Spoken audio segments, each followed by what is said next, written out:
TV. Welcome back to the channel, guys. It's been a little bit of time since we did our last video. Appreciate you guys tuning back in, and I'm probably going to make this into a short first part of the video here, since this is going to probably take 2 to 3 parts to get this whole video done. The reason why you're looking at this building right now is because we've been in the making of creating a podcast for the channel. That's right, it'll have its own name, but it'll be hosted by Review TV. Had it custom designed, paint, windows, roofing. The barn style door is kind of common with these buildings. You guys can upgrade those doors later, but consider the size being great for moving different types of equipment and setups depending on what you're doing. So we'll go ahead and jump right into this, guys. We got this building in not too long ago. We've been getting things done to it in steps. So yeah, that's why these videos are probably going to be more than one. Probably have a few videos on this podcast build, but it's because there's just a different array of things that you have to get done in order to get this podcast building set up. They do kind of come bare boned, which we'll show you on the interior. We did have some stuff done to it already. If you're looking over here, you guys can see that there's electrical already ran to this. We had that done not too long ago. So we had an outlet put on the side of the building there, and that's the electric coming out of the ground. We had it ran from our main electric pole, and then had some breaker boxes, outlets, and light fixtures and different things put into this building. We will go back and look at the before clip of the skirting, and then the after clip of this is obviously this right here. But the building didn't have skirting on it, and we went ahead and got that done, although it snowed right after we put it in. So we haven't done a whole lot since that day. But yeah, guys, let's go ahead and take a look at this building. I put a little cheap fence up, as you guys can see. I have dogs, and they like to pee on everything, and I didn't want to pee all over the corners of the building after I just put skirting. So until I get the real fence put up with a design that'll have something similar to that back fencing, this is what we're going to use for the time being. Inside here, we'll go ahead and take a step inside the shed. We're going to be building a front little porch on the ground down here with a cage and a rack for it, so it'll kind of drain out any weather, snow, and things that you're seeing of today. So yeah, this is the inside of it. As you guys can see, like I said, it's kind of a bare setup to start. But once you get everything figured out and you get all the electrical and the interior done, they come out to be really nice buildings. So take a quick look around at what I mean by bare. Yeah, we'll go through everything, but this is how it's going to come out on the inside. And it's great because it leaves it all up to you on how you want to do this. And for those of you that are not carpentry savvy for doing things like this, you know what? Just check out some of these videos. It's not that bad. You can learn a lot. And of course, if you want to hire someone, if that's in the budget, then that's some you guys can take as an option as well.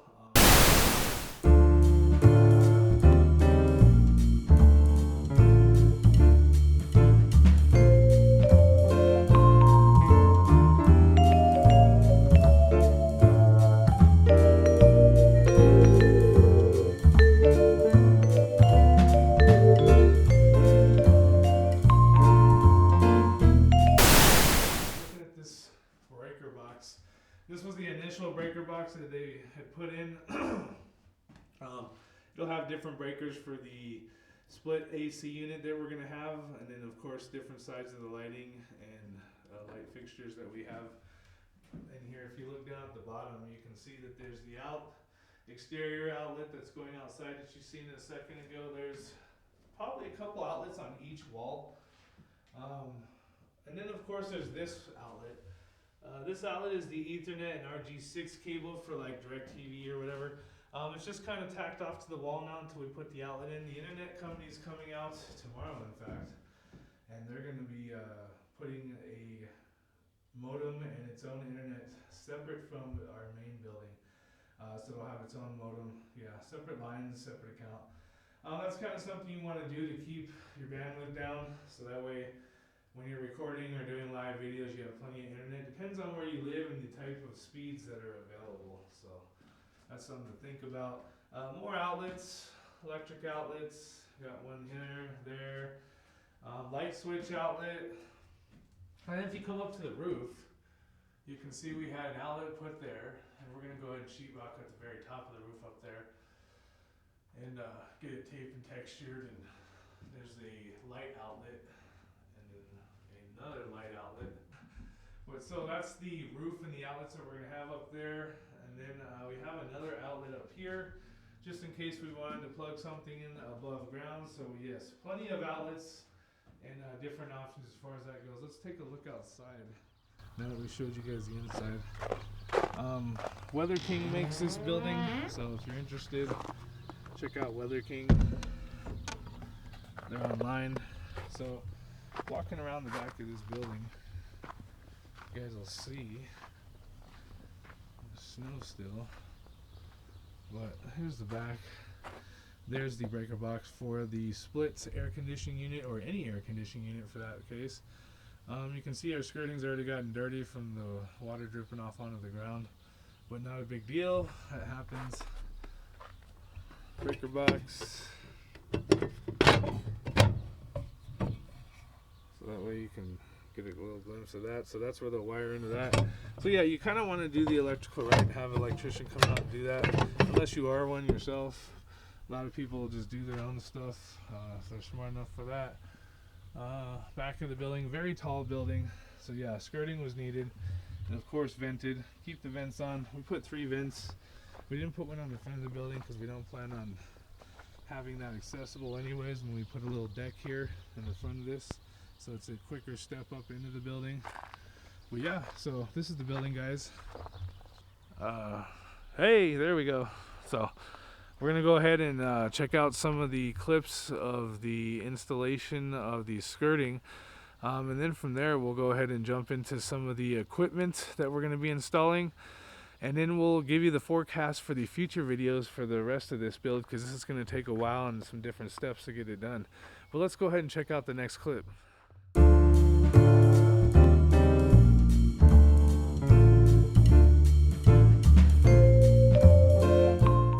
Okay guys, so first things first, to finish up the outside, get the fascia siding up, so that way it seals the bottom of the studio building completely from animals and, you know, rodents chewing on stuff and getting under there.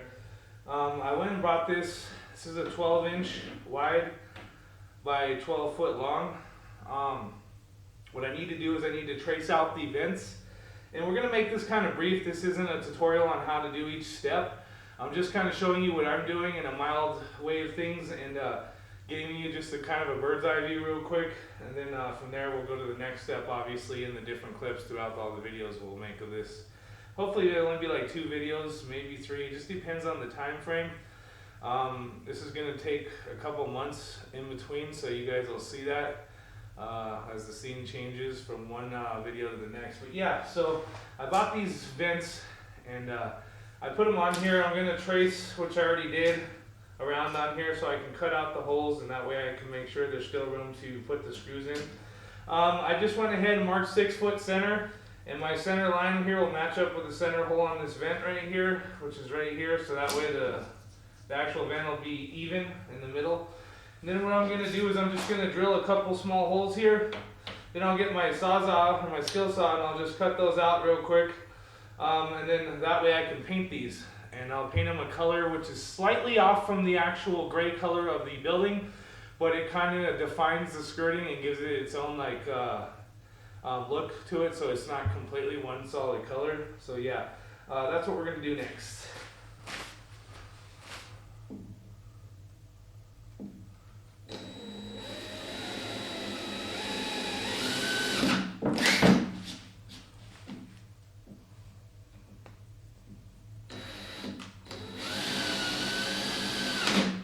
Doesn't have to be perfect, but you do want to get them in there so that way when you're cutting with your skill saw it's pretty easy. And when you put the vents over, it'll cover off any little uneven edges. Maybe a buddy.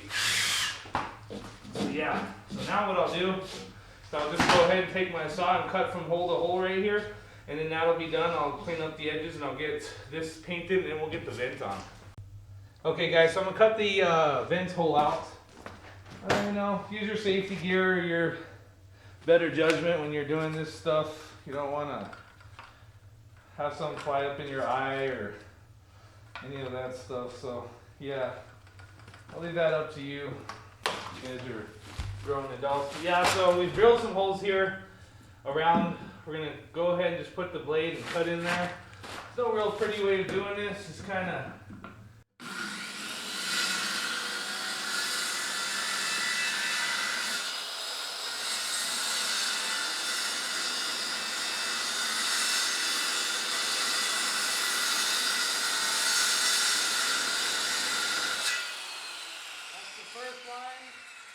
I'll do the second line and I'll do my two. And like I said, we're just doing this by hand a little bit. It's not going to be pretty, but the vent's going to go over and cover that.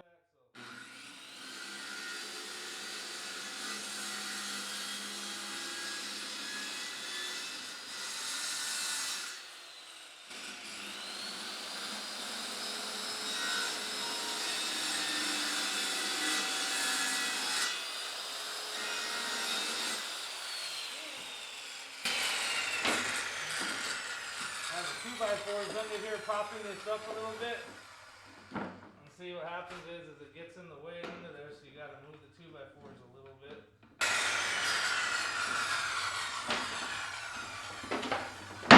Alright, so that's the first one, like I said.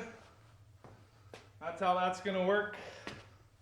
Once you get that done, then your vents should fit over there, leaving room for the holes for the screws, like so, but giving you all that venting circulation on the end. Careful not to dent up or crush your vent fins. Want to keep those spread so they ventilate right. Well, now you guys can see what I mean by that. So what I'm going to do next is we'll get the paint going.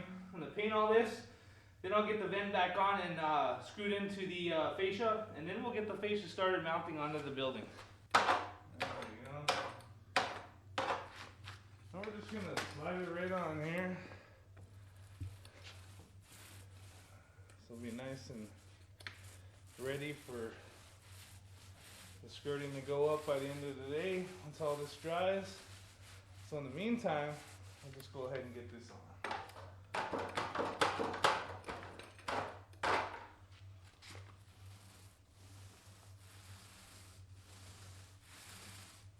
Get that first primer coat on, kind of give it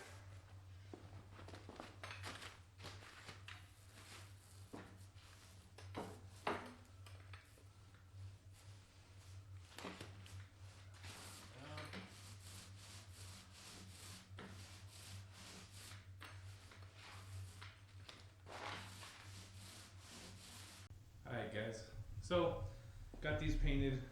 We got two 12-footers, then two 10 I think 3/4 inch to match the sides of the studio building. Got them painted to gray, as you can see. Nothing wrong with that.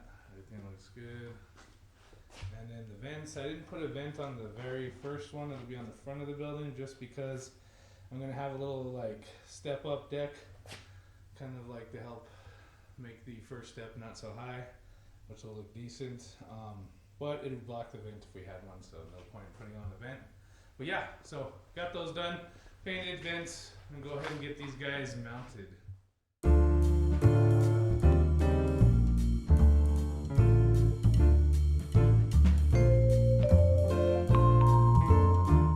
Okay, so looking at some of the other stuff we had planned on doing to the podcast building is right here. Some of the other things that we've picked up. We kind of got them just stored to the side for now until it's that time. We did go ahead and get some premium quality woven bamboo flooring. Got it in this tone. It's real nice. Got like real indentions and things to it. Have to get some padding for that, but yeah. Got this on a killer deal. These are around $44 a box. And I ended up getting enough boxes all together for $60 total for the whole thing. So yeah, I couldn't pass that deal up, so that'll be the flooring. We're going to throw a refrigerator in there. Can't have a podcast without some drinks available, so yeah, a little retro fridge. Pretty cool little fridge. It's got a freezer and everything. So one of the cooler things that I like, and that is the split unit. You know, you can go with a window air conditioner.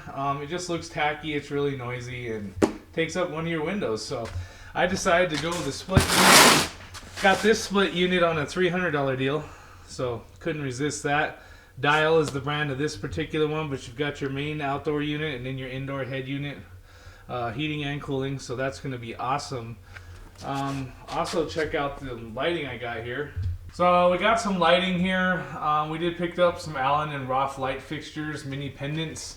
They kind of hang down. They'll have like a pipe that hangs from the roof down. That's why you've seen those outlets that we had installed for those particular fixtures. And then we've got some track lighting, which we'll put up there too. And that's kind of cool because we can adjust the way the lights move and pivot on this track here, and then we can move them down there to get just the right lighting for the particular shoot that we're going to do. So yeah, that's some of the main types of things for this installation. If you guys want to check this out, I'll show you guys some of the studio equipment next. Okay guys, so here's some of the studio equipment for our podcast we're going to be using later on once we get the building finished. Some of this stuff may or may not be what you need for your setup. Just keep that in mind. I did kind of get some extra things here just to get started. So me and a co-host or even with a guest on the podcast will have plenty of microphones and camera setups and things for that. So we're getting ourselves started with some of these smaller equipment, like for instance the ATEM Mini Pro. It's kind of like a control editing board. Imagine all your microphones being plugged in, all of your cameras being plugged in, external TVs, just all kinds of different things are all going to go into this particular piece of equipment. So you can control while recording all these different movements at once if you're going from one camera view to the next person, the next guest when he's talking on his camera view. The capabilities are all into this particular piece of equipment like I mentioned. So consider this when you're trying to get a small initial setup. You don't necessarily have this. There's even one that's not the Pro that's more inexpensive than this one if you're just trying to get like something simple for yourself. It's still really nice to have for the different types of functions it has on it. Other good things you want to consider too is a microphone. I particularly like Rode microphone setup myself, from whether it's a podcast microphone or it's a camera microphone. Oops, dropped the cable. But yeah, no, these particular microphones definitely have good quality in them. These dynamic microphones are pretty reasonably priced. It depends on what website you go to. It can range from $100 on up. I would consider this if you're a first-time user for a quality microphone. I also have the boom, the PSA 1 Plus booms that will go to those microphones. They have easy mounting positions for your microphone, so you can move them up and down, and depending on where you're going to be talking and how you're going to be sitting. So that's something to consider too. Headphones, like I said, got some of these cheap little headphones here. Not Dre Beats or anything like that, or Apple Beats, whatever you want to call it. Who knows? But something that'll work just to get started with. We'll determine whether or not the quality is sufficient enough for us later once we get our first couple podcasts out of the way. Good quality cabling, different types of accessories. Consider a dead cat for your microphone if you're trying to eliminate back noise, air, if you have an air conditioner. Things like microphone covers like this right here. These are options that you can have, inexpensive options to help to trickle out some of that back noise or breathing or just different things that your microphone might pick up. The Zoom H6, something that you guys have probably seen before. It's a piece of recording equipment. I'm not going to go into direct detail with this, but you can hook up your microphones and record your audio. And depends if you're going on like a mobile podcast somewhere, if you're going to be in your studio, is how you'll actually use that. But that's something that you can actually look up online and see other videos that people have done regarding that. That'll show you exactly the functionality of that. But that's something we're going to incorporate into our setup here. So that's pretty much it for the equipment. You know, the Netgear box for different options with your internet and things of that nature if you're going to have multiple devices going. Different hard drives, computers, and it depends on what you're going to have. So it depends on how steep you're taking your podcast or if you're just doing a basic setup. Definitely keep little things in mind, like these little wall cable clips that you can put your cables on, and you can use them for different things like that when you're actually setting up your interior of your studio, wherever it is you may put that. But other than that, guys, you'll find different things later on. Besides this little box here, and headphones, there is other things you'll want to consider too when you're first getting your setup done. I just have a quick little example here. A TV, an external screen that you can use to monitor stuff. You're going to probably want like that or something a little bit bigger, different screens, so you can see in the background roughly what you're looking like when the recording is going on, and different views, so that way you can determine whether or not that's what you like for the quality of that particular video. So keep those in mind too. We also have tabletop microphones. I have one. It's not here right at the second for me to show you, but that you can use for guests and stuff. If you're not wanting to use these types of booms for everyone, you can also just have tabletop microphones as well. That works really great. So yeah, keep all this stuff in your head when you're shopping around. Write it down. Look at different videos. We'll go into further detail once we get these microphones and things working and they're all set up in the building. But I think for now, that's basically it, guys. I appreciate you guys tuning in to Review It TV. Once again, we review everything, anything. It depends on what's on the agenda. So we'll keep other videos coming too as well. You guys know which ones I'm talking about for those who are already subscribed to the channel and have been with us for a while. We don't just do product reviews. We do just different installation videos, destination videos, reviews, food, just different things. You can browse around. We've got some different types of equipment. Just things that people have brought to our attention and we decided we wanted to do a video on because we thought they were cool. So check out those videos. I'll put some links in the description box below on some of this equipment, some of the main stuff you might want to consider, and where I got it from, so you can look at some of the pricing. Other than that, guys, please subscribe if you're not subscribed so you don't miss any of the future videos. We'll have a few different parts of this particular podcast build that we're doing. This will be the first of its class, and then a couple other videos to follow. So once those are done, we'll have that set up, and then we'll start doing the podcast, which will be an added part to this channel as well as its own channel. So once again, thanks a lot for tuning in to Review It TV, guys. We'll see you on the next one.